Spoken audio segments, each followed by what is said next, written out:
En el tema climático es exactamente así, hay un grupo de países, hay una parte de la humanidad que es la principal responsable de emisiones de gases de efecto invernadero, y esto debe estar presente siempre, porque debe estar presente a la hora de poder discutir cuáles son las estrategias en las negociaciones vinculadas a cambio climático, donde la CCI es un actor y donde es necesario priorizar justamente cuáles van a ser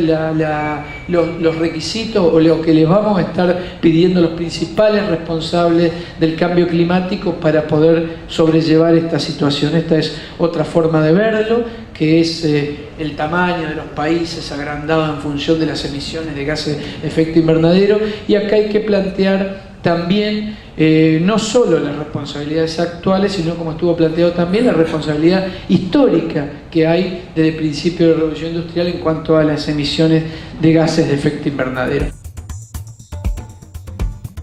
Los impactos que va a tener en los países del Cono Sur, Bolivia, Paraguay, Brasil, Uruguay, Argentina, Chile, el cambio climático, que es solamente una síntesis de los documentos del IPCC, del panel intergubernamental y de las comunicaciones nacionales,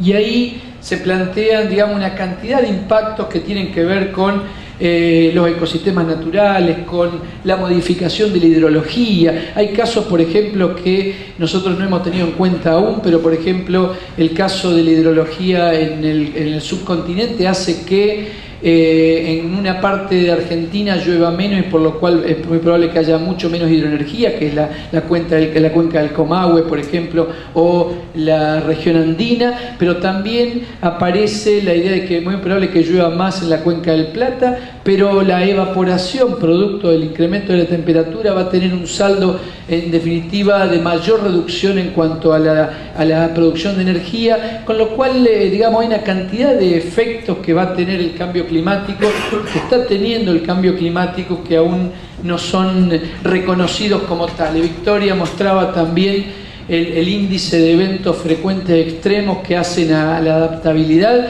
En la región de la cuenca del Plata, los eventos de lluvia de más de 100 milímetros en menos de 24 horas se multiplicaron por 3. Esto implica un fuerte impacto sobre los sectores más vulnerables, sobre los sectores que tienen mucha más precarizada su vida y sin sistemas de adaptación. Pero esto es una realidad que existe ya, no es algo que vamos a ver a futuro. En cuanto al agua, se estima que hacia el 2020 sufrirán estrés hídrico entre 7 y 77 millones de personas en América Latina. Se espera que hacia el 2050 el 50% de las tierras agrícolas muy probablemente estarán expuestas a desertificación y salinización en algunas regiones.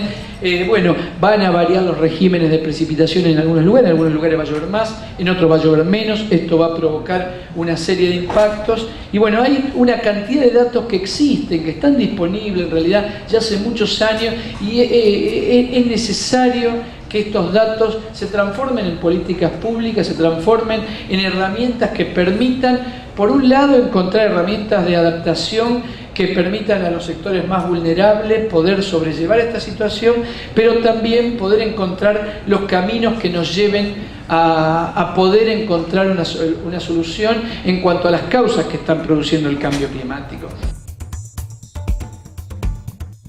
¿Qué se espera del cambio climático a nivel planetario? Hay algunas teorías que tienen que ver con muchas variantes que se denominan de contracción y convergencia, etcétera, donde se plantea que para solucionar el cambio climático los países desarrollados deben disminuir drásticamente sus tasas de consumo de energía y de materiales, y los países en vía de desarrollo deben incrementar sus tasas de consumo en función de mejorar la calidad de vida, para después encontrarse en un camino justamente de convergencia, en una ideal de una economía de emisiones de gases de efecto invernadero cero. Ahora, lo complicado de pensar esto es que si esto lo contraponemos con el crecimiento, por ejemplo, de las capas medias en China, la India, etcétera, donde se incrementa el consumo, esto estuvo planteado también en la introducción, pone en discusión cuál es el modelo de desarrollo deseado y qué tipo de sociedad, a qué tipo de sociedad aspiramos, en el sentido de qué tipo de modelo de producción y consumo en concreto, qué deberían producir nuestras sociedades, qué tipo de bienes debieran crear, qué materiales utilizar, cuánta energía utilizar. En nuestro país, por ejemplo en Argentina, prácticamente el 40% de las emisiones se deben al sector energía, pero el 40% se deben al sector agrícola, ganadero. Lo mismo ocurre en Brasil, donde más del 50% de las emisiones están asociadas a la agricultura y a la deforestación, con lo cual en realidad también cambian los objetivos de hacia dónde trabajamos. Fíjense, en el caso del sector de Brasil, el sector transporte y el sector industrial son muy parecidos y son menores al sector de la agricultura en gran medida. Pero también cuando vemos arriba a la derecha esas barritas que aparecen en colores, nos muestran cómo han crecido las emisiones de gases de efecto invernadero, por ejemplo, en el sector del acero, el cemento, la pulpa de papel, el transporte. Y esto tiene que ver con lo que les mostraba Laura también del proceso de desmaterialización de las economías desarrolladas, que lo que están haciendo es requerir esa materialidad de nuestras economías y hacer que nosotros produzcamos estos productos en valores baratos, con mucha energía, con muchos recursos y con muchas emisiones de gases de efecto invernadero. Necesitamos que el tema de los empleos verdes no se convierta en un tema de empresas verdes y de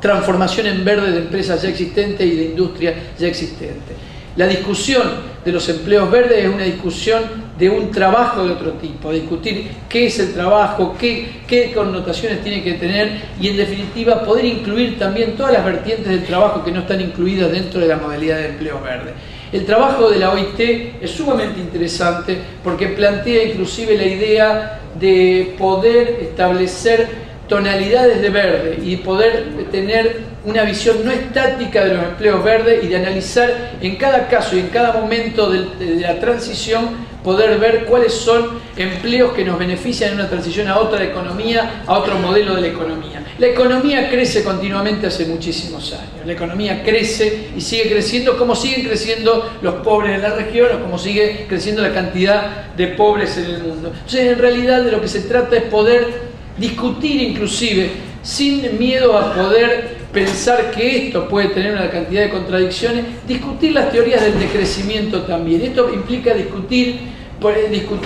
que en definitiva el desarrollo humano no tiene que estar indisolublemente ligado al crecimiento de la utilización de recursos naturales y energía. Evidentemente debemos rediscutir cuál es el sentido de la economía y rediscutir en definitiva qué es lo que se debe producir, qué es lo que no se debe producir y buscar caminos que nos permitan hacer una transición ordenada en el sentido de poder reorganizar las fuerzas productivas con otra mirada de la economía que no sea la economía de mercado.